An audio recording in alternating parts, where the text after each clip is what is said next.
أعوذ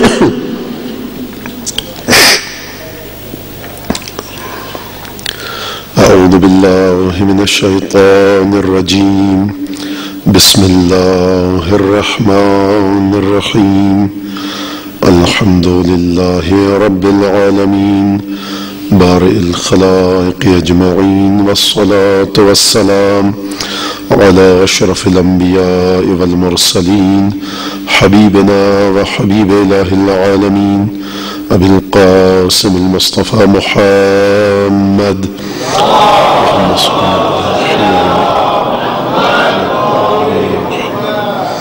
ثم الصلاة والسلام على أهل بيته الطيبين الطاهرين الذين أذهب الله عنهم الرجس وطهرهم تطهيرا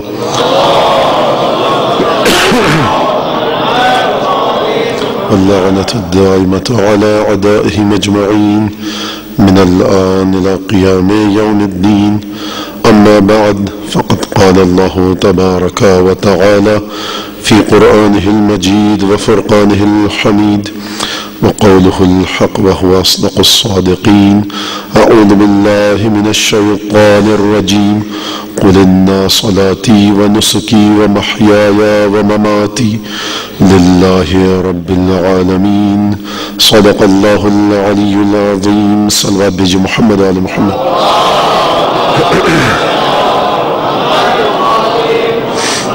عزیزان گرامی، کل جس آیت کو میں نے سرنامہ کلام کے طور سے آپ کے سامنے پیش کیا وہ سورہ بقرہ سورہ الحمد کی پہلی آیت تھی، کیونکہ کل کا دن مخصوص تھا داخلہ اہل حرم شام میں، اس لیے میں نے اس آیت کا انتخاب کیا اور یہ بات بھی آپ کے سامنے واضح کی کہ جناب زینب سلام اللہ علیہ نے جو خطبہ دیا وہاں پر، اس میں کیونکہ الحمد سے شروع کیا گفتگو کو اور خدا کی حمد و ثنا کے تحت تمام امتحانات کو قرار دیا، اس لیے میں نے یہ ضروری سمجھا کہ اس آیت کے ذیل میں اس سلسلے گفتگو کو آگے بڑھایا جائے، اور وہ کل کی حد تک تھا۔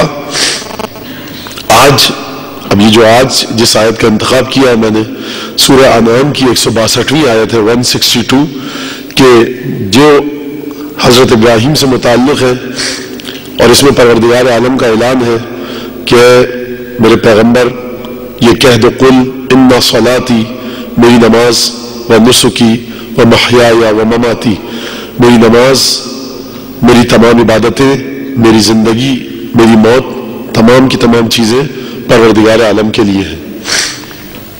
یقیناً کل جو میں نے گفتگو کی سورہ الحمد کی پہلی آیت پر، الحمدللہ رب العالمین، میری کیا اوقات اور میری کیا حیثیت کہ میں سورہ الحمد پر گفتگو کروں۔ سورہ الحمد کو سمجھنا ہے، اگر اس کی عظمت کو سمجھنا ہے، کما ہوا حق ہو، پھر بھی ہم نہیں سمجھ پائیں گے۔ ایک چھوٹا سا واقعہ عرض کر دوں اور پھر گفتگو کے سلسلے کو آگے بڑھاؤں۔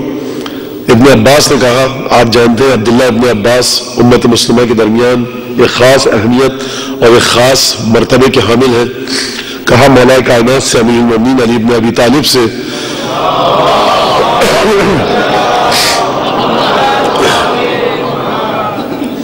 کہ مولا سورہ الحمد کے بارے میں کچھ ارشاد فرمائیے۔ کہا کہ جب رات کا وقت آئے تو آ جانا، کیونکہ رات کو انسان فارغ ہوتا ہے دنیاوی گرفتاریوں سے، تمام مصروفیات سے، اس کے پاس وقت ہوتا ہے جب کوئی چیز اس کے کام میں مخل نہیں ہوتی۔ اور وہ حدیث معروف آپ نے سنی ہوگی کہ جو تمام کی تمام صحف آسمانی میں ہے وہ قرآن میں ہے، اور جو قرآن میں ہے سورہ حمد میں ہے، سورہ حمد میں جو ہے سب بسم اللہ میں ہے، اور جو بسم اللہ میں ہے وہ بائے بسم اللہ میں ہے، اور وہ جو بائے بسم اللہ میں ہے وہ نقطۂ بسم اللہ میں ہے۔ یہ حدیث آپ نے سنی ہے، یہ اس وقت سنانی مقصود نہیں ہے۔ تو بہرحال عبداللہ ابن عباس آئے خدمت میں امیر المومنین کی، مولا کائنات کی، اور مولا کائنات نے بسم اللہ الرحمن الرحیم کے با کے اوپر گفتگو شروع کی۔ تفسیر پیش کر رہے ہیں کون؟ مولا کائنات۔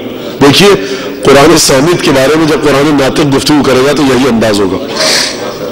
کہا کہ اور اس کے بعد گفتگو شروع کی، یقیناً امیر المومنین نماز مغرب عشاء کے بعد تشریف فرما ہو گئے ہوں گے تفسیر بتانے کے لیے عبداللہ ابن عباس کو۔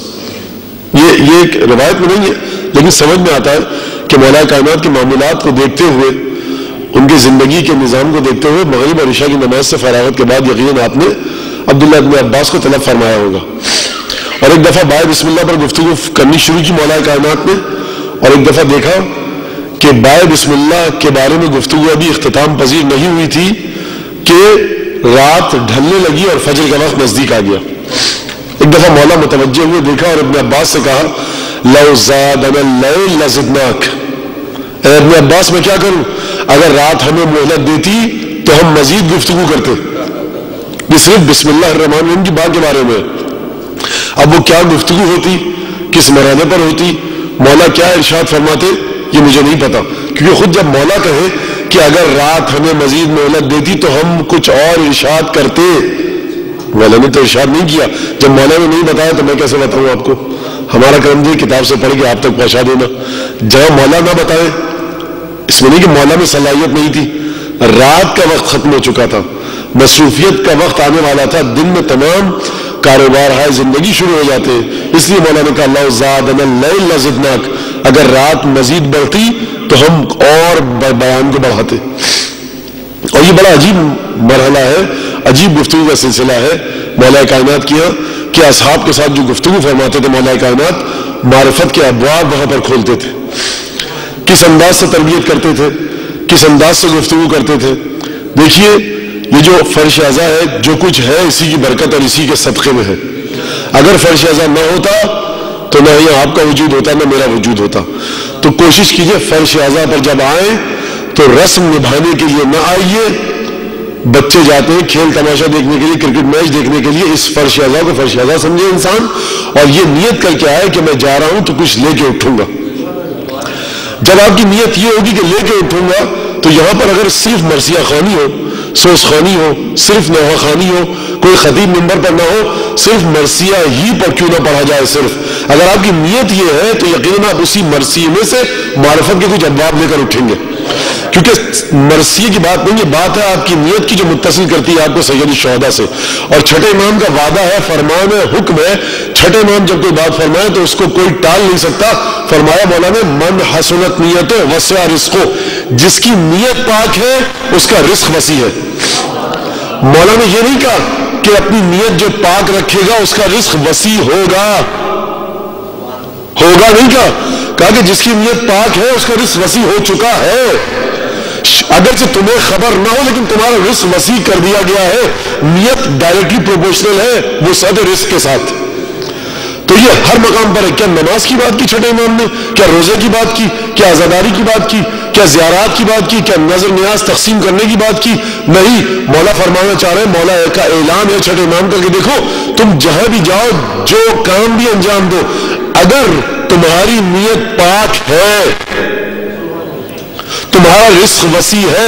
ہو سکتا ہے ممبر پر بیٹھنے والے خطیب کی نیت پاک نہ ہو، اس سے اپنی اس گفتگو کا کوئی اجر نہ ملے، لیکن جو بیچارہ تھک ہار کر کاروبار زندگی سے فارغ ہو کر آیا ہے اس کی نیت پاک ہو، اسے کتنا اجر دے مولا کوئی نہیں جانتا۔ ایک ہی مجلس میں، ایک ہی محفل میں بیٹھنے والوں کا اجر مختلف ہو جاتا ہے۔ عزیزان گرامی، ملائکہ کے ساتھ 4000 برس شیطان نے عبادت کی، مولا کائنات فرماتے، لیکن نیت مختلف تھی، اجر مختلف تھا۔ ایک کو سزا ملی، راندہ درگاہ ہوا، اور بقیہ فرشتے مقرب درگاہ ہوئے۔ تو نیت کو پاک رکھے۔ اب نیت پاک کیسے ہوتی؟ یقیناً مجھے اس موضوع پر ابھی گفتگو نہیں کرنی ہے، لیکن جو میں نے آیت آپ کے سامنے پیش کی، کوشش میری یہ ہوگی کہ یہ آیت توحید کی بنیادی آیات میں سے ایک ہے، اور توحید اور شرک کے سلسلے میں اس پر گفتگو کی جائے۔ اب میں یہ اعلان کرنا چاہتا ہوں یہاں سے کہ کل کی جو آیت تھی سرمایہ کلام، وہ کل کی گفتگو الحمد کی پہلی آیت کے حوالے سے ختم ہو گئی۔ اب میں اس آیت کو سرمایہ کلام کے طور سے پیش نہیں کروں گا۔ جو باقی آج کا دن اور جو باقی عشرہ چلے گا اس کا سلسلہ گفتگو کا، اس میں یہی آیت 162ویں آیت ہوگی سورہ انعام کی، کہ جس میں پروردگار عالم کا ارشاد ہے قل ان صلاتی ونسکی ومحیای ومماتی للہ رب العالمین، کہہ دو کہ میری نماز، میری تمام عبادتیں، میرا مرنا، میرا جینا، سب کا سب پروردگار عالم کے لیے ہے، للہ رب العالمین، اس پروردگار کے لیے جو پالنے والا ہے۔ اب جب ممات اور محیا کی بات آئی، موت اور حیات کی بات آئی، تو آپ کو ایک چھوٹا سا عمل بتلا کے چلا جاؤں جو بہت ثواب کا باعث ہے۔ دیکھیے ہم مفاتیح الجنان سے غافل ہیں۔ مفاتیح کیا ہے؟ عظیم ترین انسائکلوپیڈیا ہے جو معجزہ ہے معصوم کا ایک غیر معصوم کے ہاتھوں۔ شیخ عباس خود بھی غیر معصوم ہے، لیکن معصومین کی نگاہ عنایت تھی ایک اکیلا آدمی 60-70 برس پہلے ایسی کتاب لکھ کر چلا گیا کہ جس کے لیے وہ مجبور تھا کہ ہزاروں کتابیں پڑھے. ایک اکیلا آدمی. آج کی بات نہیں کر رہا میں کہ آپ نے کمپیوٹر سافٹ ویئر ڈالا صاحب بہار الانوار بٹن دبایا ٹھک ٹھک ٹھک ساری دعائیں آپ کے سامنے ہیں, آپ نے پرنٹ آؤٹ لیا کتاب چھاپنے والے پبلشر کو دے دیا اس نے چھاپ دیا. میں آج کی بات نہیں کر رہا, میں اس وقت کی بات کر رہا ہوں کہ جب کتابیں ناپید تھی. بہار الانوار کی 120 جلدیں, وسائل شیعہ کی 30 جلدیں, اصول کافی, فروع کافی, اقبال الاعمال, مصباح المتہجد, ابن فہد علی کی دعاؤں کی کتابیں, کتنی زیادہ دعاؤں کی کتابیں کہ جن تمام کتابوں کا مطالعہ کیا شیخ عباس خمی نے. اور اس کے بعد اہم ترین دعائیں جو روز کی دعائیں ہیں, جو ہفتے کی دعائیں ہیں, رمضان المبارک کی دعائیں, محرم کی دعائیں, تمام اسلامی مہینوں کی دعائیں ہیں, زیارات, انہیں ایک یکجا کر دیا, آپ کے لیے پیش کر دیا ایک اکیلے آدمی نے. تو یہ معجزہ ہے معصومین کا, اسی لیے وہ کتاب آج تک زندہ ہے. تو مفاتیح الجنان میں جا کر دیکھیے کہ فجر کی نماز کے بعد جو عمل ہے اس میں جب موت اور زندگی کی بات آئی نا تو اس میں ایک عمل ہے, وہ ایک دعا ہے چھوٹی سی, اللہم احینی علی ما احییت علیہ علی ابن ابی طالب و امتنی علی ما مات علیہ علی ابن ابی طالب. بڑی توجہ کیجیے گا کہ پروردگار, فجر کی نماز کے بعد کی دعا ہے چھوٹی سی, پروردگار مجھے اسی طرح سے زندہ رکھ کہ جس طرح سے تو نے علی ابن ابی طالب کو زندہ رکھا, اور مجھے اسی طرح سے موت دے کہ جس انداز سے تو نے علی ابن ابی طالب کو موت دی.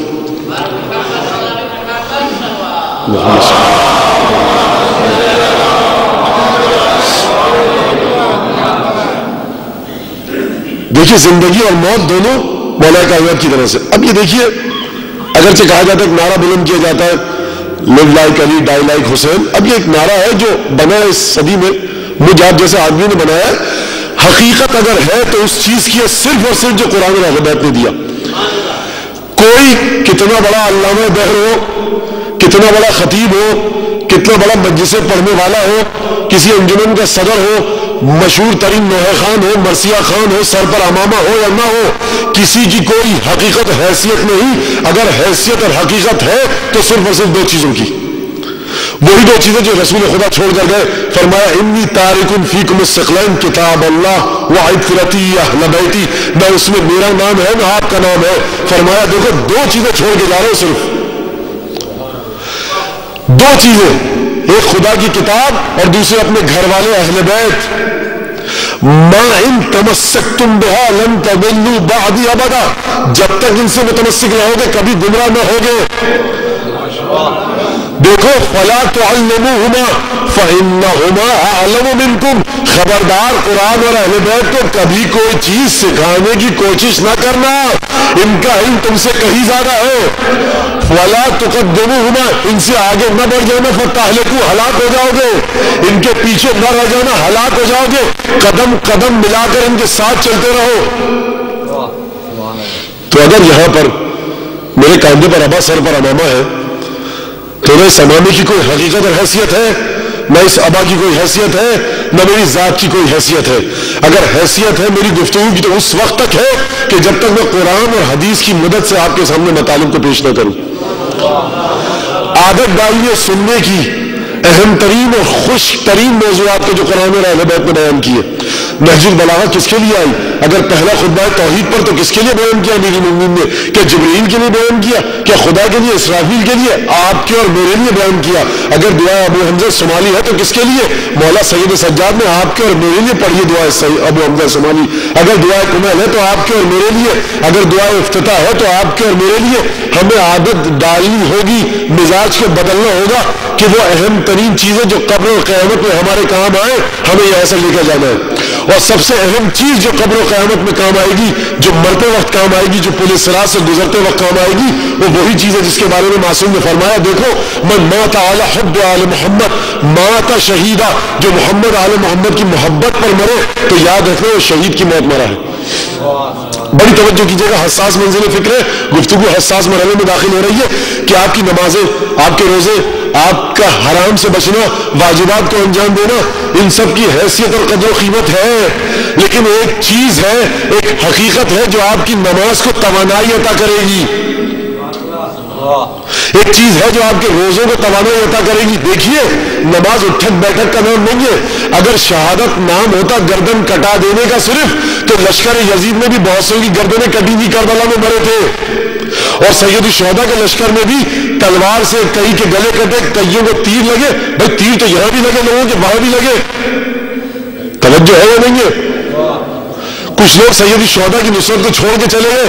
اگر صرف تیر لگ کر میدان جنگ میں مر جانا شہید ہے, تو بھائی دونوں طرف کے لوگوں کو تیر بھی لگے, خون بھی بہا اور مرے بھی. کیا وجہ ہے کہ ایک ہی میدان ہے, ایک ہی سرزمین ہے, ایک ہی تپتی ریت ہے, ایک ہی وقت ہے, ایک ہی انداز مرگ اور موت ہے, لیکن ایک طرف والے مر رہے ہیں تو رسول خدا ان کے خون کو لے کر عرش اعلیٰ پر جا رہے ہیں, اور ادھر والوں کو موت آ رہی ہے. اگر اسی انداز سے زخمی ہو کے گر کے مر رہے ہیں تو وہ براہ راست جہنم میں جا رہے. سلسلہ کیا ہے؟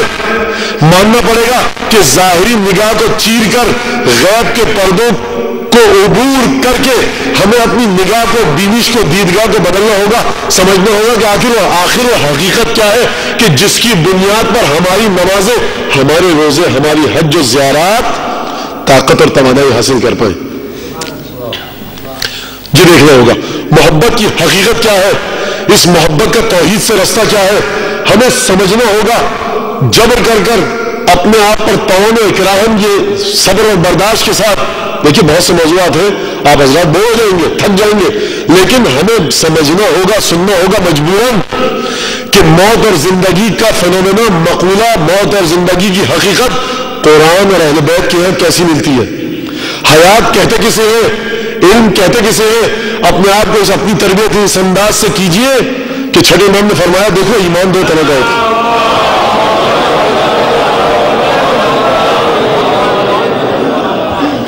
ایمان دو طرح کے ہوتے ہیں.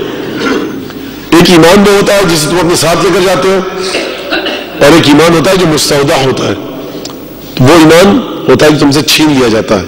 اور کہا کہ دیکھو یہ پڑھا کر اللہم انی اعوذ بک من العدیلۃ عند الموت, پروردگار میں پناہ مانگتا ہوں تجھ سے اس ایمان کے بارے میں کہ جو مجھ سے موت کے وقت چھین لیا جائے. ساری زندگی پرچم امیر المومنین کے سائے تلے گزاری, لیکن خدا نہ کرے کوئی ایسا کام کر بیٹھے کہ موت کے وقت اس سے وہ ایمان چھین لیا جائے. تو عزیزان گرامی پھر اس کا راستہ کیا ہوگا, یہ کہاں جائے گا؟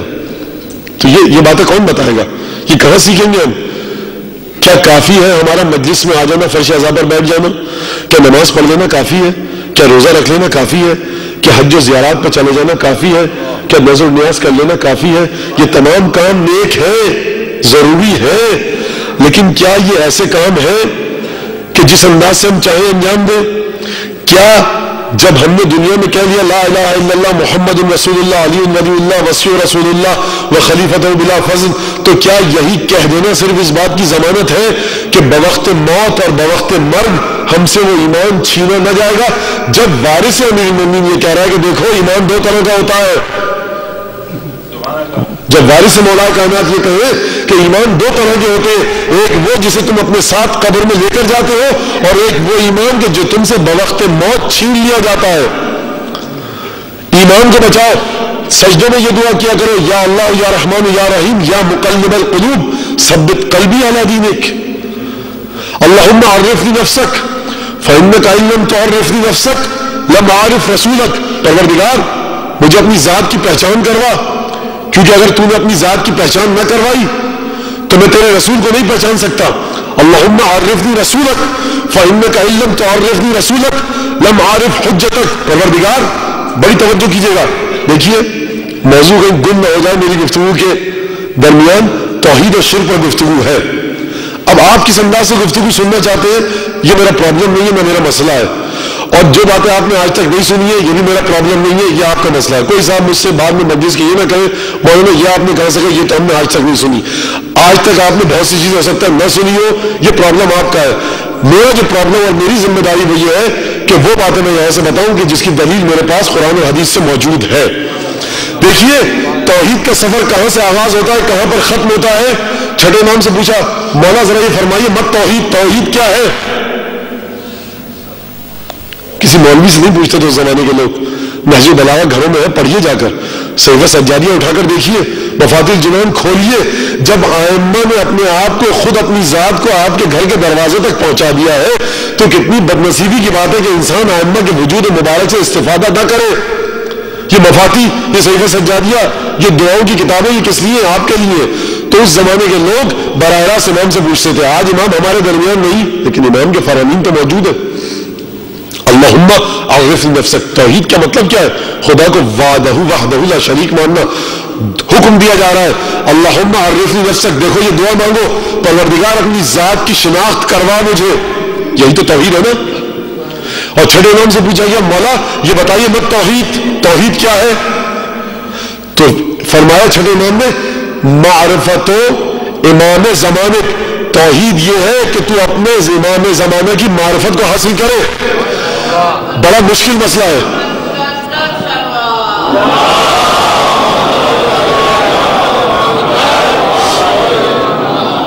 یہ بڑا مشکل مسئلہ ہے کہ بات ہو رہی ہے اس وحدہ لا شریک کی کہ جسے کسی نے دیکھا نہیں ہے، لیکن جب توحید کے مراحل کو طے کرنے کی درخواست کی جا رہی ہے تو مولا فرمایا تمہارے امام زمانے کی معرفت ہی توحید ہے. تو یہ کیسے ہوگی؟ یہ صرف میں آپ کے سامنے اس وقت ہیڈنگ یا عنوان یا فصل پیش کر رہا ہوں، تشریح اور تفسیر اس کی بعد میں پیش کروں گا. تو دعا پر گفتگو ہو رہی تھی اسی ذیل میں کہ خدا کو ہم کیسے پہچانے، کس کے وسیلے سے پہچانے.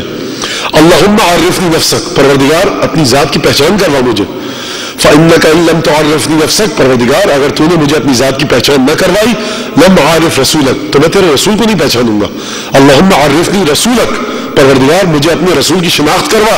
فإنک ان لم تعرفنی رسولک لم اعرف حجتک. کیونکہ اگر تو نے مجھے اپنے رسول کی شناخت نہ کروائی تو میں تیری حجت کی شناخت نہ کر سکوں گا، تیری حجت کو نہیں پہچان پاؤں گا. اللہم عرفنی حجتک. پروردگار مجھے اپنی حجت کی پہچان کروا، شناخت کروا. فإنک ان لم تعرفنی حجتک ضللت عن دینی. کیونکہ پروردگار اگر تو نے اپنی حجت کی پہچان مجھے نہ کروائی تو میں اپنے دین سے گمراہ ہو جاؤں گا. دعا میں ایک چیز کا خاص خیال رکھیے گا، اس نقطہ یہاں پر اس دعا میں یہ ہے کہ مومن یہ نہیں کہہ رہا پروردگار میں پہچانوں گا. جملہ یہ اللہم عرفنی نفسک. پروردگار تو اپنی شناخت خود مجھے کروا. پروردگار اپنے رسول کی شناخت مجھے کروا، میرے امام کی شناخت تو مجھے کروا. یعنی مسلسل یہ اعلان کیا جا رہا ہے ضمن کہ دیکھو اے انسانوں، تم میں اتنی طاقت نہیں کہ اپنے بل بوتے پر نہ تم خدا کی شناخت حاصل کر سکتے ہو، نہ تم اپنے امام کی شناخت حاصل کر سکتے ہو، نہ تم اپنے رسول کی شناخت حاصل کر سکتے ہو. مسلسل لطف اور عنایت خدا کے محتاج ہو. ایک توحید وہ ہے، بھائی دیکھیے پھر میں کہوں گا کہ توحید پر گفتگو چل رہی ہے. ایک توحید وہ ہے کہ جس کے بارے میں قرآن یہ کہے کہ افلا ينظرون الى الابل كيف خلقت والى الجبال كيف نصبت والى الارض كيف سطحت. کیا یہ لوگ نہیں دیکھتے کہ ہم نے اونٹ کو کس طرح سے خلق کیا ہے؟ اونٹ میں ہماری نشانیاں ہیں. اب صحرا کا جانور ہے. اب میں اس پر اونٹ کے بارے میں گفتگو تو نہیں کرنا چاہتا. یقیناً یہاں پر جو علم حیوانیات کے آشنا و شناسا بیٹھے ماہر اگر ہو یہاں پر کوئی تو وہ یقیناً مجھ سے بہتر بتا سکیں گے کہ کیا سلسلہ ہوتا ہے اونٹ کا. لیکن بہرحال اونٹ ایک عجیب و غریب جانور ہے اور خلقت اس کی بڑی عجیب ہے. احادیث میں جا کر دیکھیے قرآن میں کس انداز سے گفتگو فرمائی تو اونٹ میں کچھ ایسی بات تھی نا خاص کہ جو پروردگار نے کہا افلا ينظرون الى الابل كيف خلقت. یہ اونٹ کی طرف نہیں دیکھتے یہ لوگ کہ کس طرح سے خلق کیا گیا ہے اسے. اگر یہ اونٹ کی خلقت پر توجہ کرتے تو خدا کو پہچان لیتے. وَإِلَى الْأَرْضِ كَيْفَ سُطِحَتْ. زمین کو یہ کیوں نہیں دیکھتے کس طرح سے بچھایا گیا ہے زمین کے بستر کو. وَإِلَى الْجِبَالِ كَيْفَ نُصِبَتْ. یہ پہاڑوں کو کیوں نہیں دیکھتے کہ کس طرح سے نصب کیا گیا ہے. یہ کیوں نہیں دیکھتے کہ کوئی چیز نہیں تھی پھر ہوئی، یہ کیسے ہو گئی. یہ کیوں نہیں دیکھتے، یہ توجہ کیوں نہیں کرتے. نحن فرشنا والا. دیکھیے پروردگار عالم کا اعلان ہے نحن ہم نے بچھایا زمین کو. فنعم الماہدون. کتنی اچھی بچھایا ہم نے زمین کو. الم نجعل الارض مہادا والجبال اوتادا. کیا ہم نے زمین کو ایک جھولے اور گہوارے کی مانند خلق نہیں کیا. آج کا بچہ یہ سمجھ جاتا ہے یہ جھولے سے مراد کیا ہے. کائنات میں زمین ٹھہری ہوئی نہیں ہے، کائنات میں زمین جھولے کی مانند گھوم رہی ہے. اور جھولے کا لفظ پروردگار نے اعلان ارشاد کیا، جھولے کا مرکز اور محور ہوتا ہے جھولا۔ ٹھیک ہے 360 درجے ڈگری پر نہیں گھومتا، پورا دائرہ نہیں بناتا، لیکن اگر دائرہ بنانا چاہے تو دائرہ بنا سکتا ہے۔ میں یہ نہیں کہنا چاہ رہا کہ زمین ایکوریٹ بالکل ایک پریسائز 360 ڈگری پہ گھومتی ہے، لیکن میں کہنا چاہ رہا ہوں کہ جھولے کا ایک مرکز ہوتا ہے۔ پروردگار کسی اور طرح سے بھی بات کر سکتا تھا، لیکن جھولے کا نام کیوں لیا؟ کہ پروردگار جانتا تھا کہ ہزاروں سال بعد کچھ ایسے لوگ آئیں گے، علم ترقی کرے گا، سائنس ترقی کرے گی، اور جب لوگ اس آیت کو دیکھیں گے تو شاید خدا کے وجود کی طرف آ سکے، توحید کو سمجھ سکے۔ دیکھو الم نجعل الارض مہادا، ہم نے کیا جھولے کی مانند زمین کو خلق نہیں کیا؟ والجبال اوتادا، زمین پر پہاڑ کی کیلیں ہم نے نہیں ٹھوکی؟ جھولے کی طرح خلق کیا، زمین کو ہم نے خلق کیا۔ یہ توحید کیا ہے؟ یہ توحید میرے اور آپ کے لیے ہے۔ کیا انسان تو براہ راست خدا کی ذات کو نہیں سمجھ سکتا؟ دیکھو خلقت کے ذریعے خالق کو سمجھو، اونٹ کی خلقت کو دیکھو، زمین کی خلقت کو دیکھو، پرندوں کی خلقت کو دیکھو، دریاؤں کو دیکھو، پہاڑوں کو دیکھو، شجر کو دیکھو، اس انداز سے دیکھو۔ وَآیَةٌ لَهُمُ الْأَرْضُ الْمَيْتَةُ الَّتِي أَحْيَيْنَاهَا، اور ایک نشانی یہ ہے، سورہ یاسین میں اعلان ہوا کہ وہ زمین کے جو مردہ تھی ہم نے اسے زندہ کیا۔ کس انداز سے زندہ کیا؟ اس میں کھجور اور انگور کے باغ اگائے۔ وَآیَةٌ لَهُمُ الْأَرْضُ الْمَيْتَةُ الَّتِي أَحْيَيْنَاهَا وَجَعَلْنَا فِيهَا، ہم نے اس میں قرار دیا عنب، انگور کے باغات اور نخیل کھجور کے باغات۔ تو عزیزان گرامی، ایک عام آدمی یہ سوچ سکتا ہے کہ زمین کی حیات اور موت کا تعلق کیا ہے؟ یہ پروردگار کی نگاہ قدرت دیکھ رہی تھی کہ ہزاروں سال بعد، سینکڑوں سال بعد سائنس ترقی کرے گی، وہاں پر یہ ریسرچ اور تحقیق ہوگی کہ زمین مردہ بھی ہوتی ہے، زمین زندہ بھی ہوتی ہے۔ زندگی زمین کی کیا ہے؟ زمین کی زندگی یہ ہے کہ جب اس میں کوئی بیج ڈالا جائے تو پودا نکل آتا ہے۔ بڑی توجہ کیجیے گا، عجیب و غریب آیت قرآن کی سورہ یاسین کی۔ کیا ان کے لیے یہ آیت نہیں ہے، ہماری نشانی نہیں ہے ذات پروردگار کی کہ وہ مردہ زمین کے جسے ہم نے زندہ کیا؟ بڑی توجہ کیجیے گا، بہت توجہ کیجیے گا، مردہ زمین کو زندہ کیا۔ اچھا مردہ زمین، زندہ زمین۔ ایک عام آدمی کہتا ہے، اس زمانے کا کسان دہقان کہتا ہوگا کہ وہ زمین مردہ تھی، اب اس پر پھول پتے پودے لہلانے لگے، نخلستان نکل آئے، اب یہ زمین زندہ ہو گئی۔ لیکن پروردگار عالم سے یہ پوچھا جا سکتا ہے کہ پروردگار یہ زمین تو اب بھی مردہ ہے، پودے اگنے سے پہلے بھی مردہ تھی، پودے اگنے کے بعد بھی مردہ ہے، حیات کے آثار ہم نہیں دیکھ رہے اس میں کوئی۔ حیات کے آثار کیا ہیں؟ آج کا بچہ جانتا ہے کہ ریپروڈکشن ہوتی ہے، ریسپائریٹری سسٹم ہوتا ہے، فوڈ کھانا چاہیے ہوتا ہے، یہ سب چیزیں بچے بھی جانتے ہیں۔ حیات کی علامت لیونگ اور نان لیونگ تھنگس کے بارے میں جب گفتگو کی جاتی ہے، جاندار اور بے جان اشیاء، تو ان کی خصوصیات بتائی جاتی ہیں، یہی باتیں ہوتی ہیں صاحب جو میں نے آپ کے سامنے عرض کی۔ زمین میں ایسی کوئی خاص بات نہیں، لیکن جب آپ ماہرین ارضیات سے پوچھے، جیولوجی کے ماہرین سے پوچھے، تو ان کے ایک فینومینا ہے کہ دیکھیے زمین مردہ نہیں ہے، زندہ ہے۔ یعنی کیا مطلب؟ یعنی اس میں ایسے معدنیات اور منرلز ہیں کہ جب کوئی بیج لگایا جائے تو اس زمین کے معدنیات اس بیج کو ایک زندگی عطا کرتے ہیں۔ جب زندگی عطا ہوتی ہے، زندگی کی نشانی صورت میں نکلتی ہے کہ پھل اور پودے نکلتے ہیں، اور کوئی زمین کمپیریٹیولی، ریلیٹیولی، نسبتاً، تقابلاً حیات رکھتی ہے اور موت رکھتی ہے۔ کسی زمین میں صرف بے جان ایسے پودے نکلتے ہیں کہ جن میں سوائے کانٹے سے کچھ نہ ہو، اور کچھ زمینیں ایسی ہوتی ہیں کہ جن میں ایسے پھل اور پودے نکلتے ہیں، ایسے پودے اور درخت نکلتے ہیں کہ جو نہایت خوشنما دیدہ زیب پھول بھی نکالتے ہیں اور نہایت خوش ذائقہ اور لذیذ پھل اور میوے بھی دیتے ہیں۔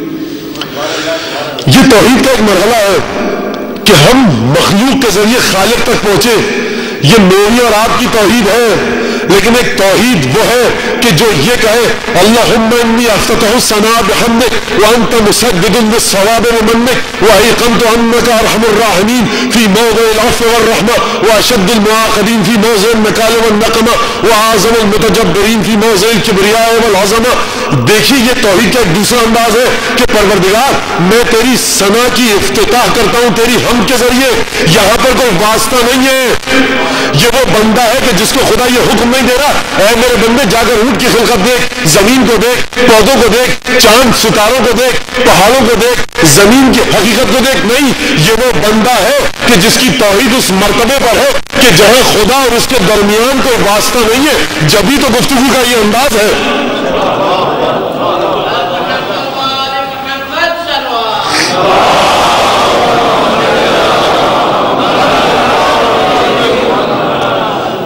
چھٹے امام کے پاس ایک صحابی آیا، اب یہ گفتگو کا یہ حصہ ختم نہیں ہوا ہے، لیکن حدیث مجھے یاد آ گئی، اچھی حدیث بتا دوں. چھٹے امام کے پاس ایک صحابی آیا، گفتگو کی. اب دیکھیے کتنی سیدھی سی بات ہے، کتنی سمپل اور سادی بات ہے، لیکن یہاں بھی امت بیچاری اپنی بدنصیبی کا رونا رو رہی ہے. کہا کہ یہ بتاؤ ذرا کہ اللہ اکبر کے معنی کیا ہے؟ صحابی نے امام سے پوچھا. آپ سب جانتے ہیں، کسی بچے سے پوچھے اللہ بڑا ہے.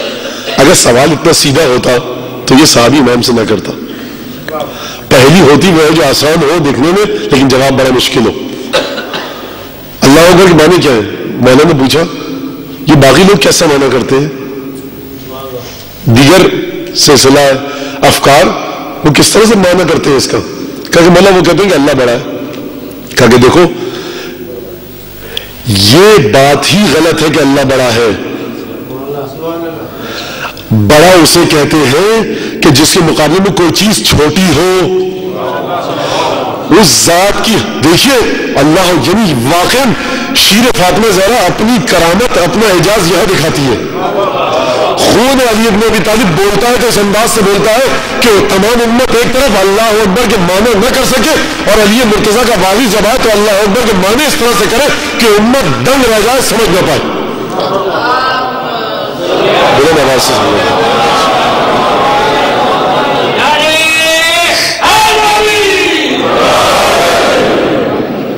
کہا کہ دیکھو بڑا اس وقت کہا جاتا ہے کہ جب اس کے مقابلے میں کوئی چیز چھوٹی ہو، تقابل ہو سکے.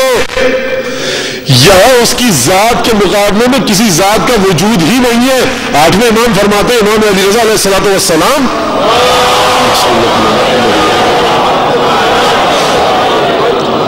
کان اللہ ولم یکن معہ شیء، خدا تھا، خدا ہے، اس کے مقابلے میں کوئی چیز ہے ہی نہیں. یہ توحید محمد اور آل محمد کی، اور یہ توحید بقیہ انسانوں کی. محمد آل محمد کی توحید کیا ہے کہ ذات خدا کو ذات خدا سے پہچان رہے ہیں. میری اور آپ کی توحید کیا ہے؟ کبھی اونٹ کی مدد سے پہچان رہے ہیں، کبھی پودوں کی مدد سے پہچان رہے ہیں، کبھی چاند ستاروں کی مدد سے پہچان رہے ہیں. تو کتنا فرق ہوگا اس توحید میں کہ جو مخلوقات کے ذریعے خالق کو پہچانا جائے، اور وہ توحید کے جگہ خود خالق کو خالق کے ذریعے پہچانا جائے. کہا کہ دیکھو کوئی چیز ہوگی تو پھر کہا جائے گا نا وہ بڑا ہے یہ چھوٹی ہے. کہا کہ مولا پھر معنی کس طرح ہوں گے؟ کہا کہ صحیح معنی یہ ہے اللہ اکبر من ان یوسف، خدا ان انسانوں کی تعریف اور توصیف سے بھی کہیں ماورا ہے. خدا قابل تعریف اور توصیف نہیں ہے. ایک سلوات دیجیے محمد آل محمد.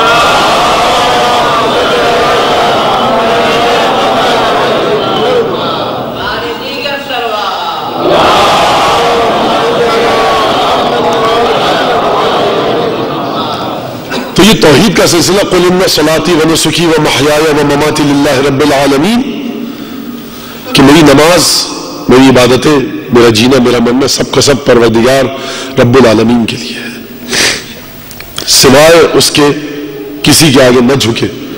اطاعت ہو تو اسی کی، لیکن سلسلہ یہ ہے، مسئلہ یہ ہے، سوال یہ ہے کہ اس سے تعلق پیدا کریں تو کیسے کریں، اس سے رابطہ اور ارتباط بنے تو کیسے بنے، اس سے تعلق ہو تو کیسے ہو، سلسلہ اس سے جڑے تو کیسے جڑے. وہ ہماری توصیفات اور اوصاف اور تعریفات سے کہیں ماورا. ہم ابھی تک اس کی مخلوق کو نہ سمجھ پائے تو سمجھیں گے کیسے اسے، اس تک پہنچیں گے کیسے، کس انداز سے اسے درک کر پائیں گے. وہ توحید آخر ہے تو کیا ہے؟ وہ توحید کہ جس کے بارے میں قرآن یہ کہے کہ دیکھو وَنَحْنُ أَقْرَبُ إِلَيْهِ مِنْكُمْ وَلَكِنْ لَا تُبْصِرُونَ، ہم تمہاری ذاتوں سے بھی زیادہ تمہارے نزدیک ہیں. ہم تمہاری ذات کی حقیقت سے بھی تمہارے ذات اس سے زیادہ نزدیک ہیں، لیکن تم نہیں دیکھ پاتے، تم نہیں سمجھ پاتے. ہم تمہاری شہر کے گردن سے زیادہ تمہارے نزدیک ہیں، لیکن تم نہیں سمجھ پاتے. تو یہ توحید کس انداز کی توحید ہوگی، کس انداز کی وحدانیت ہوگی؟ یہ وہ وحدانیت وہی ہوگی کہ جس کے لیے امیر المومنین کو گفتگو کرنی پڑے گی. کسی ہمہ شمہ کی نہ جرت ہے نہ حقیقت ہے کہ وہ توحید پر گفتگو کر سکے. کہا کہ دیکھو هو الذی عین العین فلا عینیۃ لہ، پروردگار وہ ہے کہ جس نے مکان کو، جگہ کو خلق کیا. وہ خالق مکان اور جگہ ہے، اسپیس اس نے بنائی، اس لیے یہ کہنا کہ وہ کہاں ہے غلط ہے. بتشعیر المشاعر عرف ان لا مشعر له، حواس اور اعضاء کو اس نے خلق کیا اور اعضاء میں طاقت دی کہ وہ اعضاء کی مدد سے انسان کچھ سیکھ سکے، اس لیے یہ کہنا غلط ہے کہ اس کے اعضاء ہیں یا نہیں، وہ اعضاء کا خالق ہے۔ بتشعیر المشاعر عرف ان لا مشعر له وبمعاضدته بین الاشیاء عرف ان لا ضد له، اور اشیاء کے درمیان پروردگار نے جو ٹکراؤ پیدا کیا، جو ازداد پیدا کی، جو متضاد اشیاء کو پیدا کیا، جو اپوزٹ چیزوں کو پیدا کیا، تو لہٰذا اب یہ کہنا کہ اس کی ضد کیا ہے یہ غلط ہے۔ وہ تمام چیزوں کا خالق ہے۔ خالق ہونے کا معنی یہ ہے کہ اس نے خلق کیا، اس سے پہلے یہ چیزیں موجود ہی نہ تھی، جب موجود ہی نہ تھی تو یہ کہنا غلط ہے کہ اس کے زمانے میں کیسی تھی۔ بڑی باریک منزل فکر ہے۔ دیکھیے جناب سید سجاد امام زین العابدین علیہ الصلوۃ والسلام،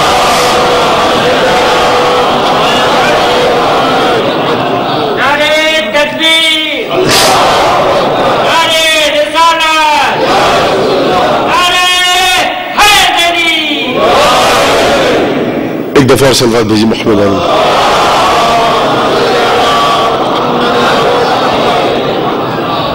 جناب سید سجاد ابو حمزہ صومالی، الہی لا تعذبنی بعقوبتک ولا تمکر بی فی حیلتک، من این لی الخیر یا رب ولا یوجد الا من عندک۔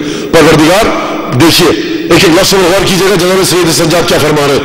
الہی لا تعذبنی بعقوبتک ولا تمکر بی فی حیلتک، پروردگار مجھے جب تو ادب سکھائیو تو اپنی عقاب اور عذاب کے ذریعے مجھے ادب نہ سکھانا۔ لا تعذبنی بعقوبتک ولا تمکر بی فی حیلتک، اور پروردگار میرے ساتھ وہ معاملہ نہ رکھنا کہ جس طرح سے تو مکار اور عیار لوگوں کے ساتھ معاملے کرتا ہے۔ وَمَكَرُوا وَمَكَرَ اللَّهُ وَاللَّهُ خَيْرُ الْمَاكِرِينَ، جو لوگ خدا کے ساتھ چالاکی اور عیاری کرتے ہیں خدا بھی ان کے ساتھ چالاکی اور عیاری کرتا ہے، اور خدا کی چالاکی اور عیاری ان کی چالاکی سے کہیں زیادہ ہوتی ہے۔ وَلَا تَمْكُرْ بِي فِي حِيلَتِكَ مِنْ أَيْنَ لِيَ الْخَيْرُ يَا رَبْ، پروردگار خیر اور بھلائی مجھے کہاں سے ملے گی؟ وَلَا يُوجَدْ إِلَّا مِنْ عِنْدِكَ، وہ خیر اور بھلائی سوائے تیرے کہیں اور سے نہیں ملے گی۔ لَلَّذِي أَحْسَنَ اسْتَغْنَى عَنْ عَوْنِكَ، پروردگار جس نے نیک کام کیا، جو نیک انسان تھا، وہ بھی تیری مدد سے بے نیاز نہیں۔ وَلَلَّذِي أَسَاءَ وَاجْتَرَعَ وَلَمْ يُرْزِقَ خَرَجَ عَنْ قُدْرَتِكَ، اور وہ شخص کہ جس نے تجھے ناراض کیا، تیری نافرمانی کی، گناہوں میں زندگی بسر کی، وہ بھی تیری قدرت سے باہر نہیں۔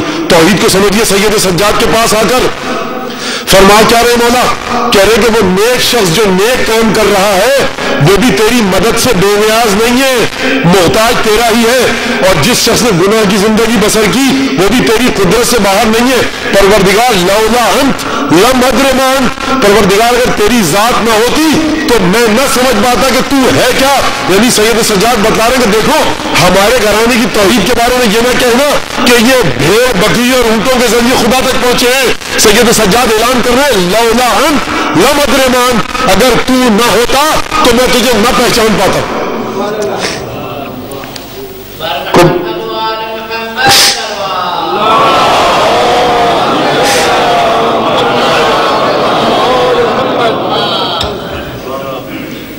اب دیکھیے گفتگو جو کل کا مقدمات اور تمہید تھی، یہاں تک اگر آپ سمجھ گئے سب کچھ خدا ہے، خدا کی جانب سے سب کچھ آئی ہیں چیزیں، وہی خالق ہے، وہی معبود ہے، اس کے علاوہ کوئی ہے ہی نہیں۔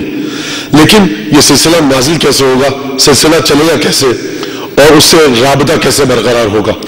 20-22 منٹ ہے میرے پاس، اور اس میں مجھے تمام گفتگو کی منازل طے کرنی ہے۔ 10 بجے انشاءاللہ میں کوشش کروں گا اتر آؤں۔ کل کا ریکارڈ میرا خراب ہو گیا، البتہ میرا ریکارڈ اکثر خراب رہتا ہے، کبھی 10 منٹ کبھی 15 منٹ زیادہ لے کر ہی میں اترتا ہوں۔ لیکن کیا کیا جائے کہ دیکھیے یہاں پر کوئی قصہ کہانی نہیں ہے، اور نہ کرکٹ کا میچ ہے کہ صاحب بیڈ لائٹ کا سگنل آ گیا تو باقی میچ کل کے لیے ہوگا۔ یہاں پر ذہن بنانے ہیں، احادیث معصومین کی روشنی میں، قرآنی آیات کی روشنی میں موضوعات کو حل کرنا ہے۔ یہاں ایک عجیب سلسلہ چل پڑتا ہے کہ دیکھیے آج کل SMS کی دنیا ہے، ای میل کی دنیا ہے، ایک عجیب احمقانہ قسم کا SMS چل جاتا ہے۔ ملک میں پاکستان کی بات کر رہا ہوں، یا SMS آ گیا، یا YouTube پہ کوئی چیز آ گئی، یا فیس بک پہ، اب وہ لوگ مومنین نہ اس کی بنیاد پوچھتے ہیں، دلیل پوچھتے ہیں، بس ماننا شروع کر دیتے ہیں اسے۔ جلوس میں 2 محرم کے 10 محرم کے کراچی میں ایک پمفلیٹ ایک ہینڈل بڑھ گیا صاحب کہ یہ مسئلہ شرعی اس طرح سے حدیث اس طرح سے لوگ صحیح سمجھ لیتے. حضور دیکھیے زید بن حارثہ رسول خدا فجر کی نماز کے بعد تشریف لائے مسجد نبوی میں اصحاب صفہ دیکھا زید بن حارثہ کی حالت عجیب ہے. سمجھ گئے رسول خدا کا سلسلہ کیا ہے. کہا کیف اصبحت یا زید کیا حال ہے تمہارا, کس حال میں صبح کی ہے. کہا یا رسول اللہ اصبحت موقنا, میں نے یقین کی حالت میں صبح کی ہے. رسول جانتے ہیں کہ حالت کیا ہے لیکن دنیا کو ایک درس دینا ہے. کیا نہیں جانتے؟ یہ حارثہ سے کیوں پوچھا کہ کیا حالت ہے تمہاری. کیف اصبحت موقنا, یا رسول اللہ یقین کی حالت میں نے صبح کی ہے. اچھا رسول ہے سمجھ جائیں یقین کی حالت میں صبح کی ہے معنی کیا ہے, لیکن درس دینا چاہتے ہیں رہتی دنیا تک. اچھا لکل شیء علامہ, ما علامت یقین ہے. اے حارثہ یہ تو بتاؤ ہر چیز کی علامت نشانی دلیل ہوتی ہے, تمہارے یقین کی دلیل کیا ہے. یا رسول اللہ کیا آپ کی نگاہ غیب نہیں ہے. آپ نے تمام اصحاب میں سے حارثہ کو چنا اس سوال کے لیے, تو کوئی تو نکتہ ہوگا جو اسے چنا. اس کا مطلب ہے یا رسول اللہ آپ جانتے ہیں کہ حارثہ کس مرحلے پر ہے توحید کے, تو پھر یہ کیوں پوچھتے ہیں کہ ما علامت یقین ہے. جب آپ کو حالت پتا ہے توحید آپ ہی کے صدقے میں اس تک پہنچی ہے تو علامت بھی پتا ہوگی, پوچھ کیوں رہے. رسول درس دینا چاہتے ہیں کہ دیکھو ہر کسی کی بات پر کان مت دھرا کرو, دلیل مانا کرو. ما علامت یقین ہے, تمہارے یقین کی علامت کیا ہے. کیا یا رسول اللہ اس وقت حالت ایسی ہے کہ میں جنت کو دیکھ رہا ہوں اور اس میں موجود لوگوں کو نعمتوں سے سرفراز ہوتے ہوئے دیکھ رہا ہوں, اور جہنم کو دیکھ رہا ہوں اور جہنم کی حالت کو دیکھ رہا ہوں, جو اس میں عذاب میں گرفتار لوگ ہیں انہیں دیکھ رہا ہوں. اور اگر آپ اجازت دیں تو یہ بتا دوں کہ اس سے مدینے کے کون کون سا رہائشی جہنم میں ہے اور کون کون جنت میں. رسول خدا نے اشارہ کیا بس اب چپ ہو جاؤ, اس کے آگے مت بولنا. یہ قصہ اصول کافی میں بھی ہے, اہل سنت اور اہل تشیع دونوں فرقوں نے نقل کیا ہے. مولانا روم نے اپنی مصنوی میں اس کا ذکر کیا ہے, اور اس بات کی دلیل مولا کائنات کے خطبہ متقین سے ملتی ہے کہ مولا کائنات فرماتے ہیں فہم والجنت کمن قد رآها فہم فیہا متنعمون فہم والنار کمن قد رآها فہم فیہا معذبون. یہ لوگ ایسے ہیں جو یقین کی آخری منزل پر پہنچ جاتے ہیں, یقین کی منزلیں طے کرتے ہیں, توحید کے مراحل کو جو طے کرتے ہیں تو ان کی حالت ایسی ہو جاتی ہے ہوتے دنیا میں ہے لیکن گویا جنت کو دیکھ رہے ہیں اور اس کی لذتوں سے لطف اندوز ہو رہے ہیں, اور ان کی حالت ایسی ہوتی ہے کہ گویا جہنم کو دیکھ رہے ہیں اور جہنم کے عذاب سے دو چار ہیں. یعنی یہ جہاں توجہ کرتے ہیں اس کی حقیقتوں کو درک کرتے ہیں. اور فرمایا مولا نے فَلَوْلَا الْأَجَلُ الَّذِي كَتَبَ اللَّهُ لَهُمْ لَمَا اسْتَقَرَّتْ أَرْوَاحُهُمْ فِي أَبْدَانِهِمْ طَرْفَةَ عَيْنٍ أَبَدًا شَوْقًا إِلَى الثَّوَابِ وَخَوْفًا مِنَ الْعِقَابِ. اگر خدا نے ان بندوں کی جو توحید کا سفر طے کر چکے ہیں موت کا وقت مقرر نہ کیا ہوتا تو ایک لحظہ اور لمحہ بھر بھی ان کی روحیں ان کے بدن میں نہ ٹھہرتی اور یہ موت کو خیر مقدم کہہ کر آگے بڑھ جاتے. انہیں جنت کی اتنی لالچ ہے, خدا کی نعمتوں کو اتنے غور سے مطالعہ کر رہے ہیں, جہنم کا خوف انہیں ایسا ہے, منزل توحید ایسی ہے کہ یہ خود اپنی مرضی سے اپنی موت کو آگے بڑھ کر گلے لگاتے. یہ مولا کائنات میں اور آپ کے لیے کہہ رہے ہیں, آسمان پر انہوں نے فرشتوں کے لیے نہیں کہہ رہے. تو حضور یہ یہیں سے بات بتائی جائے گی, یہ اسی فرش اعضاء کا صدقہ ہے کہ نہج بلاغہ کے میں جملے آپ کے سامنے پڑھ رہا ہوں, یہ اسی سید الشہداء کا صدقہ ہے کہ ہم معرفت کی منزلیں طے کر رہے ہیں. توحید کا پہلا سلسلہ کل میں نے پیش کیا آپ کے سامنے, 30ویں آیت کہ انی جاعل فی الارض خلیفہ. اب یہاں پر میں نے کیونکہ کل آیات پیش کر چکا ہوں اس لیے اشارہ کرتے ہوئے آگے بڑھوں گا خلاصے کے ساتھ, اور جو آج جن آیات کو مجھے پڑھنا ہے وہ پیش کروں گا, پھر مسائل کی منزل دیکھیے کیا ہوتا ہے. 10 بجے کوشش پوری کروں گا کہ ہوتا رہوں. دیکھیے خدا نے جب اپنا خلیفہ بھیجا زمین پر, انی جاعل فی الارض خلیفہ, ملائکہ نے کیا کہا تھا کہ کیا اسے بھیجے گا کہ جو خون بہائے گا اور فساد پھیلائے گا. بہت اچھی بات ہے, آپ میرے ساتھ ساتھ بول رہے ہیں, مجھے بھی آسانی ہو جائے گی کہ کل کی بات یاد ہے آپ کو, کیونکہ صاحب یہ مکتب سید الشہداء ہے اور مکتب عشق کا دستور نرالا دیکھا, مکتب عشق کا دستور نرالا دیکھا, اس کو چھٹی نہ ملی جس نے سبق یاد کیا.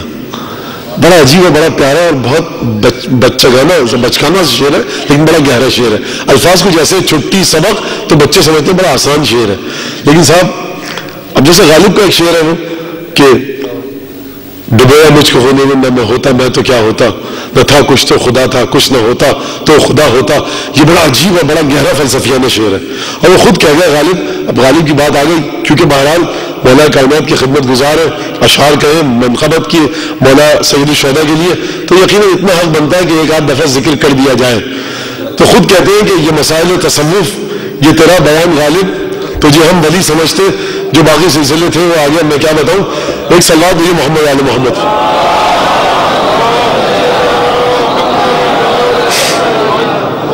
اور منبر ہے، حد ادب مانے ہے، لیکن یقیناً یہ مسائل تصوف، یہ تیرا بیان غالب تجھے ہم ولی سمجھتے. تو بہرحال تجھے ہم ولی سمجھتے، مسائل تصوف بہرحال اس انداز سے بیان کیے. پروردگار عالم نے جب ملائکہ کو یہ کہا تو ملائکہ کا ایک پروردگار عالم سے مکالمہ گفتگو ہوئی، اور اس کے بعد آدم کو بھیجا گیا. اور پروردگار نے کیا کہا تھا؟ دیکھو، لا تقرب هذه الشجرة فتكون من الظالمين، اس شجرے کے نزدیک مت جانا ورنہ ظالمین میں سے ہو جاؤ گے.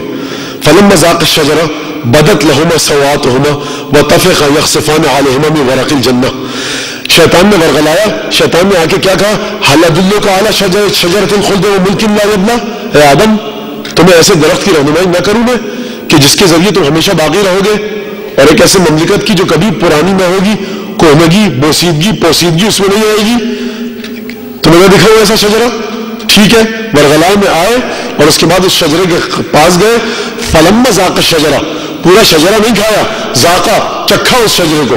فلما ذاق الشجرہ بدت لهما سوآتهما وطفقا يخصفان عليهما من ورق الجنة. تو ایک دفعہ آدم اور حوا پر تمام معیوب امور آشکار ہو گئے، اور اس کے بعد وہ سلسلے صاحب تمام. اور ایک دفعہ جب پروردگار نے کہا الم انہکما ان تلکما الشجرہ، اے آدم اور حوا، میں نے تم دونوں کو اس شجرے کے پاس جانے سے منع نہیں کیا تھا. ایک دفعہ آدم اپنے احساس کیا دوبارہ اور کہا ربنا ظلمنا انفسنا وان لم تغفر لنا وترحمنا لنکونن من الخاسرین. پروردگار ہم نے ظلم کیا اپنی ذات پر، اگر تو ہمیں معاف نہیں کرے گا تو یقیناً ہم سب خاسر اور گھاٹا نقصان اٹھانے والوں میں سے ہو جائیں گے. اب یہاں پر گفتگو بڑی پیچیدہ ہے توحید کے حوالے سے، اور مجھے یہیں سے رسالت ختم مرتبہ تک پہنچنا ہے آج کی گفتگو میں. تو دیکھیے، جب شجرہ کھایا اور چکھا، پروردگار نے کہا دیکھو، میں نے تم سے کہا تھا فلا یخرجنکما، تمہیں شیطان جنت سے نہ نکال دے، جنت سے نکالا ملا. اب یہاں پر عجیب گفتگو ہے قرآن کی کہ جب آدم کو جنت سے نکالا ملا اور جب جنت سے باہر کیا گیا تو آدم کے بارے میں ایک عجیب گفتگو ہے. فَتَلَقَّى آدَمْ مِنْ رَبِّهِ كَلِمَاتٍ فَتَابَ عَلَيْهِ إِنَّهُ هُوَ التَّوَّابُ الرَّحِيمُ. جب پروردگار عالم نے آدم کو جنت سے باہر نکالا، آدم نے اپنی توبہ کا اظہار کیا، ندامت کا اظہار کیا. تو کس طرح سے اظہار کیا؟ فَتَلَقَّى آدَمْ مِنْ رَبِّهِ كَلِمَاتٍ، کچھ کلمات آدم نے خدا سے وصول کیے. دیکھیے وقت اتنا کم ہے، گفتگو اتنی حساس ہے کہ میں دہراؤں گا نہیں. آپ حضرات پوری توجہ اپنی میری جانب رکھیے گا تاکہ میں نتیجہ دے کر آپ کو یہاں سے جا سکوں. فَتَلَقَّى آدَمْ مِنْ رَبِّهِ كَلِمَاتٍ، آدم نے کچھ کلمات کو دریافت کیا، وصول کیا پروردگار سے. فَتَابَ عَلَيْهِ، یہاں پہ فا آیا ہے. میں کیا کروں، میری عادت بن چکی ہے کہ عربی کے نکات بتانا، کیونکہ بہت اہم چیز ہے. قرآن ہے صاحب، شام اور صبح کا اخبار تو نہیں ہے یا سسپینس ڈائجسٹ جو ہمارے بچوں میں آتی تھی. قرآن ہے، ایک ایک لفظ پر توجہ کرنی ہوگی. فَتَلَقَّى آدَمْ مِنْ رَبِّهِ كَلِمَاتٍ فَتَابَ عَلَيْهِ، یہاں پر فا آیا ہے، یعنی یہ ان کلمات کی حقیقت ایسی تھی کہ جیسے ہی آدم نے ان کلمات کو پروردگار سے وصول کیا، دریافت کیا، ریسیو کیا، ان کلمات کے دریافت کرتے ہی آدم کی توبہ قبول ہو گئی.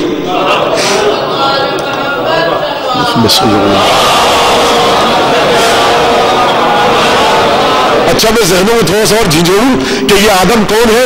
یہ آدم وہ ہے کہ جب پروردگار کو اپنے علم کا مظاہرہ کرنا تھا، اپنے علم کی عظمت کا مظاہرہ کرنا فرشتوں کے سامنے، تو پروردگار عالم نے اپنے علم کے مظاہرے کے لیے آدم کا سہارا لیا. حکمت کا تقاضا تھا. وَعَلَّمَ آدَمَ الْأَسْمَاءَ كُلَّهَا، خدا نے خود آدم کو تمام اسماء کی تعلیم دی.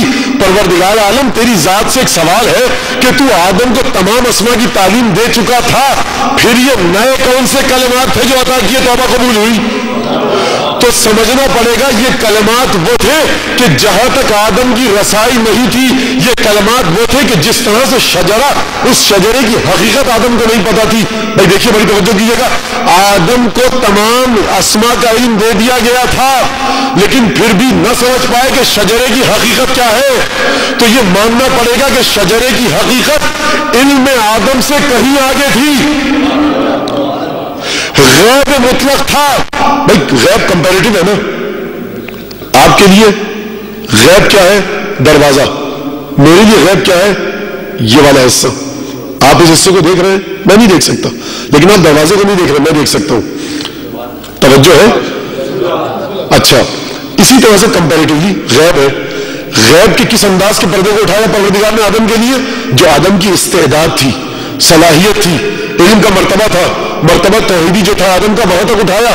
علم آدم الاسماء کلھا، سارے اسماء سکھا دیے۔ لیکن آدم شجرے کے سلسلے میں دھوکہ کیوں کھا گئے؟ کیونکہ آدم کو جو علم سکھایا گیا تھا، اگرچہ بڑا عظیم علم تھا، لیکن قرآن کے حوالے سے، قرآن کے حساب سے آدم کا علم شجرے کی حقیقت تک نہ پہنچ سکا۔ تو یہاں سے دو نقطے سمجھ میں آئے، ایک تو شجرے کی حقیقت یہ تھی کہ غیب الغیوب، غیب مطلق میں تھا، اور دوسرے یہ کلمات بھی اس وقت تک آدم کو نہیں پتا تھے۔ تو یہ شجرہ اور کلمات دونوں کے دونوں غیب کے اس مرتبے پر تھے کہ جہاں پر آدم کا علم بھی نہ پہنچ سکا۔ دوسرا مرحلہ وہ یہ کہ ان کلمات کی خاصیت یہ تھی کہ جیسے ہی آدم نے ان کلمات کو دریافت اور وصول کیا، فتاب علیہ، ویسے ہی توبہ قبول ہوئی۔ تیسرا نتیجہ یہ کہ آدم کو تو تمام اسماء سکھا دیے تھے، قرآن کہہ رہا فتلقا، جب یہ کام کیا تب ہم نے آدم کو اسماء وہ کچھ کلمات دیے، تب آدم نے ان کلمات کو وصول کیا۔ تو اس سے یہ سمجھ میں آتا ہے یہ کلمات تعلیم آدم میں شامل نہیں تھے۔ جس درسگاہ میں آدم نے وہ اسماء کی تعلیم حاصل کی تھی، یہ کلمات اس درسگاہ کی سطح سے کہیں بلند تھے۔ بڑی توجہ کیجیے گا۔ اچھا، سورہ طٰہٰ کی طرف چلیے۔ سورہ طٰہٰ میں کیا اعلان ہوا؟ عصیٰ آدم ربہ فغویٰ ثم اجتباہ ربہ فتاب علیہ وہدیٰ۔ عجیب آیت ہے، مختصر ترین، لیکن عجیب چیز کہ اگر انسان اس آیت کی تفسیر اور تحریر اور تجزیہ کرے تو بدن پر رونگٹے کھڑے ہو جائے ایک دفعہ۔ عصیٰ آدم ربہ فغویٰ، آدم نے خدا کے بتائے ہوئے رستے سے ہٹے اور رستے سے ہٹ گئے اور گناہ کیا۔ ثم اجتباہ ربہ فتاب علیہ وہدیٰ، اس کے بعد آدم نے کام ایسا کیا، ثم اجتباہ، اس کام کے نتیجے میں پروردگار نے آدم کو دوبارہ وہی مقام دیا جو آدم کے لیے شائستہ تھا۔ بھائی آدم نے کیا کیا؟ فتلقى آدم من ربہ کلمات، کچھ کلمات کو دریافت کیا۔ تو ماننا پڑے گا کہ پروردگار عالم کی ذات اگر کافی ہوتی تو ان کلمات کے ذریعے آدم کو توبہ پر مجبور نہ کرتا۔ تو کہاں ہے شرک و توحید کا نعرہ لگانے والے کہ وسیلے کو چھوڑو، یہ خدا وہ خدا ہے کہ جو آدم کی جب توبہ قبول کروا رہا ہے تو یہ نہیں کہہ رہا آدم ہماری بارگاہ میں توبہ کرو، کہہ رہا ہے کہ آدم تمہارے پاس اسماء کا علم ضرور ہے، لیکن ہماری ذات کے پاس غیب پروردگار میں کچھ ایسے ملکات ہیں، کچھ ایسے کلمات ہیں کہ جہاں تک تمہاری رسائی نہیں۔ دیکھو وسیلے کا نظام بنانے والے ہیں ہم، اگر تمہیں توبہ کرنی ہے آدم تو دیکھو ان کلمات کو ہم سے دریافت کرو، ان کے ذریعے ہم تمہاری توبہ قبول کریں گے۔ تو بھائی جو وسیلے کا انکار کرتے ہیں کہاں ہے وہ؟ آئے اگر ہمت ہے تو قرآن سے اس آیت کو حذف کر دیں۔ کلمات کی خصوصیت بڑی عجیب ہے کہ کلمات وہ ہیں عصیٰ آدم ربہ فغویٰ ثم اجتباہ ربہ وہدیٰ فتاب علیہ وہدیٰ۔ یہ کلمات وہ تھے کہ جیسے ہی آدم کو ملے دوبارہ آدم اسی مقام پر پہنچ گئے۔ قربان جاؤ ان کلمات کے کہ جو آدم جیسے پیغمبر کو دوبارہ وہی مقام دلوا دے۔ اب یہ کلمات کیا تھے؟ نہیں ہے ذکر قرآن میں، ذکر نہیں ہے قرآن میں، لیکن وہ منبر سید الشہداء ہی کیا کہ جو معرفت کی تمام منازل طے نہ کروا سکے۔ بھائی دیکھیے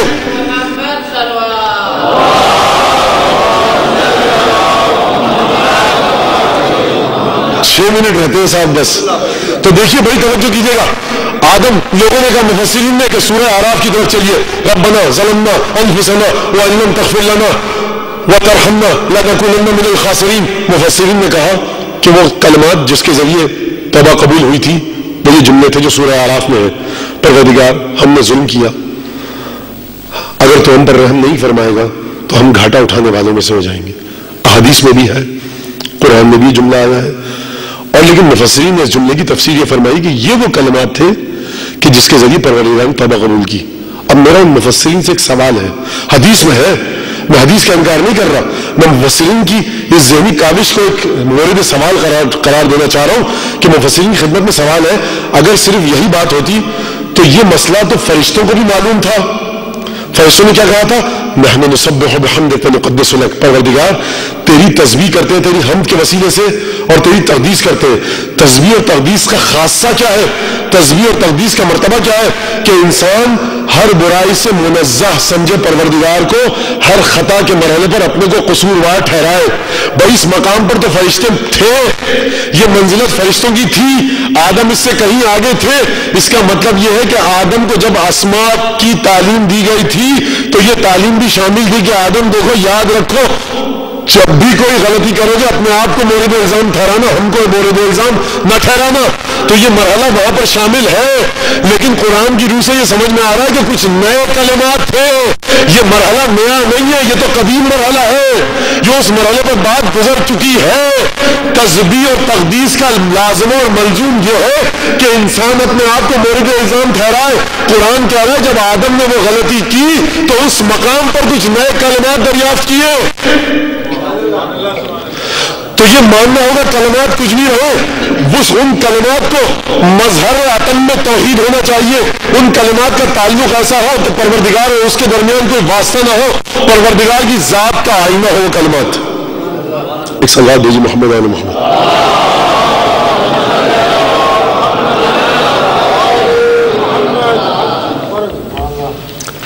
دیکھیے اس کا مطلب کیا ہے, پروردگار جب اجتبا کر رہا ہے, مجتبا بنا رہا ہے آدم کو, دوبارہ وہ مقام عطا فرما رہا ہے پروردگار, تو اس کا مطلب یہ ہے کہ علم یعلم ان اللہ ہوا یقبل التوبۃ عن عبادہ. کیا یہ لوگ نہیں جانتے, قرآن کا اعلان ہے, کیا یہ لوگ نہیں جانتے کہ صرف اور صرف اللہ ہی ہے جو توبہ قبول کرتا ہے؟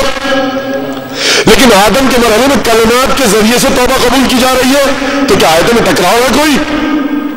توجہ کا طالب حضور عزیزان گرامی توجہ کیجئے, جب پروردگار یہ فرما رہے ہیں کیا یہ لوگ نہیں جانتے کہ صرف اور صرف خدا ہی ہے جو توبہ قبول کرتا ہے, تو یہاں کلمات کو داخل کرنے کی ضرورت کیا تھی؟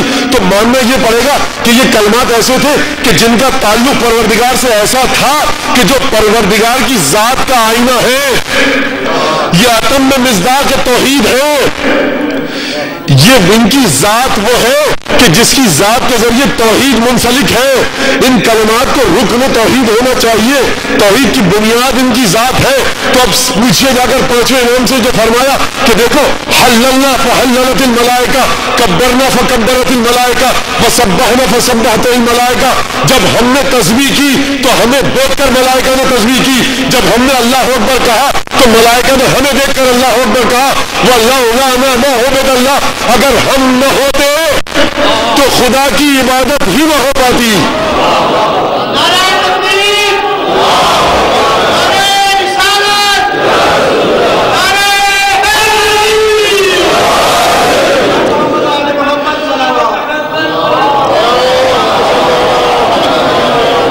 اس کا مطلب یہ کہ عتم میں مصداق توحید ہونا چاہیے, عتم میں مظہر توحید ہو, پروردگار سے ان کلمات کا رابطہ بڑا عجیب ہو. بھائی مت کہیے کلمات ہے, کلمات تو بے جان الفاظ ہوتے ہیں, یہ اردو میں ہوتا ہے.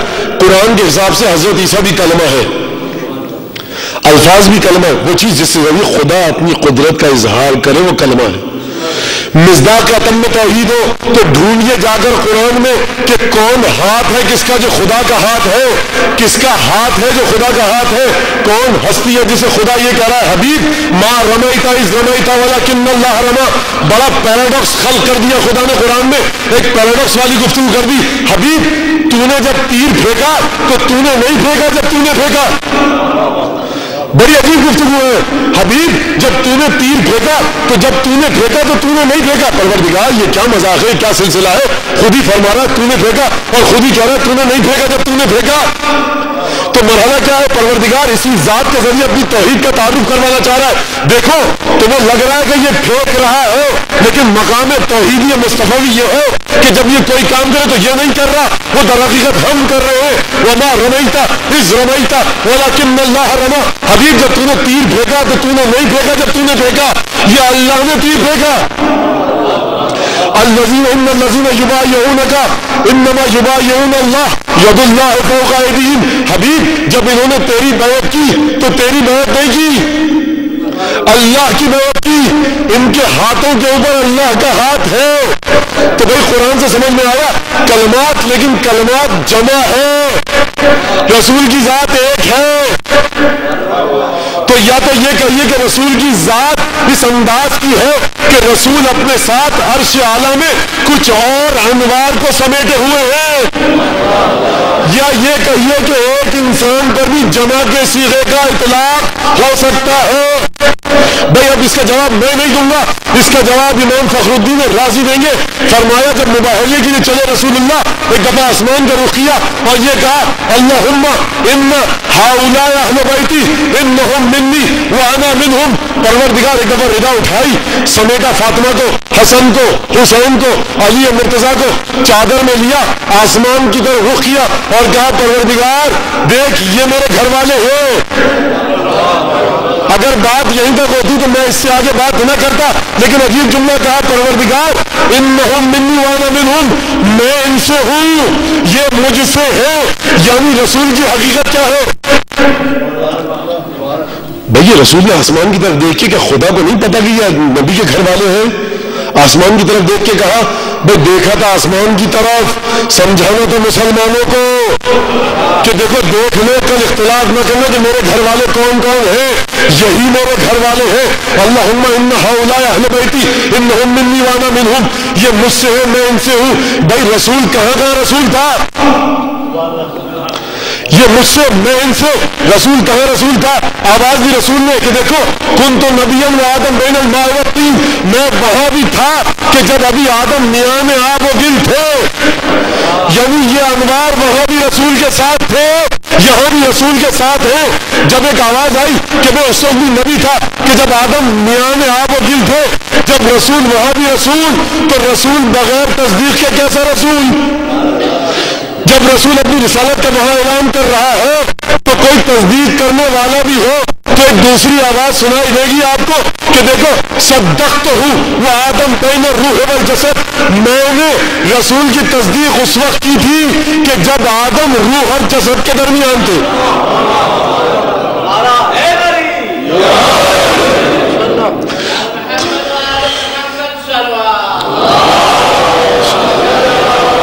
تو دیکھیے رسول کے انوار کے ساتھ یہ چار نور ہے.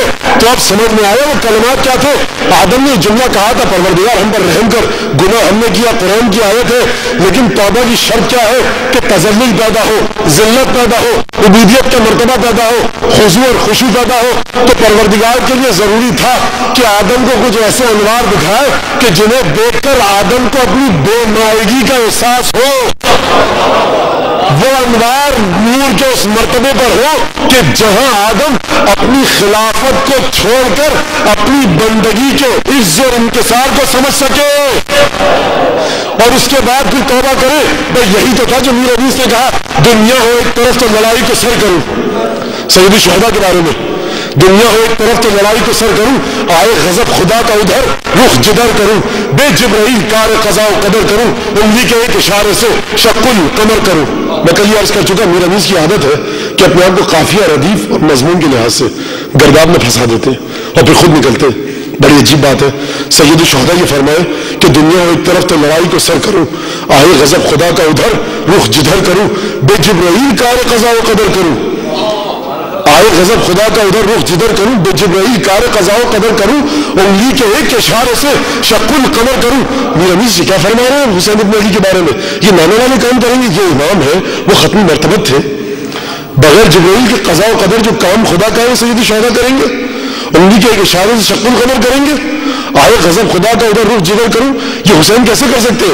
اب میر حدیث خود مسئلے کو حل کرتے فرماتے، دوبارہ سنیے گا، آئے غضب خدا کا ادھر رخ جدھر کروں، دنیا ہو ایک طرف تو لڑائی کو سر کروں، آئے غضب خدا کا ادھر رخ جدھر کروں، بے جبرائیل کار قضا و قدر کروں، انگلی کے ایک اشارے سے شق القمر کروں۔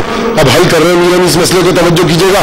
طاقت اگر دکھاؤ رسالت معاف کی، حسین کو حسین مت سمجھنا، حسین متصل ہے محمد مصطفیٰ سے، نور حسین نور مصطفی ہے۔ طاقت اگر دکھاؤ رسالت معاف کی، رکھ دوں زمین پہ چیر کے ڈھال آفتاب کی۔ تو دیکھیے یہ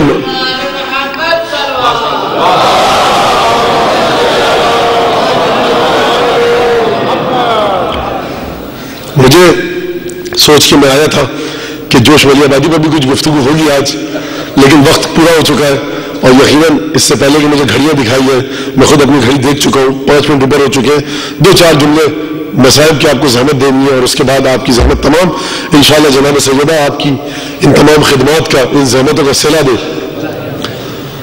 دیکھیے یہ قافلہ بڑے عجیب انداز سے روانہ ہوا۔ جی میرا سخ یہ چاہ رہا ہے کہ رخصت جو کربلا سے ہوئی 11 محرم کو وہ آپ کے سامنے پیش کروں۔ دیکھیے جب شام غریبہ کا سورج ڈوبا، رات کی تاریکی پھیلی، بچوں کو جمع کر کے، یتیم بچوں کو جمع کر کے جناب زینب نے جب جلے ہوئے خیموں کے پاس لے آئی، 11 محرم کا سورج طلوع ہوا، ان بیویوں کو بے محمل اونٹوں پر بٹھایا گیا، سید سجاد کے گلے میں توق باندھا گیا۔ یعنی انسان اس بات کو پیش کرے تو کس طرح سے کرے؟ کون زینب؟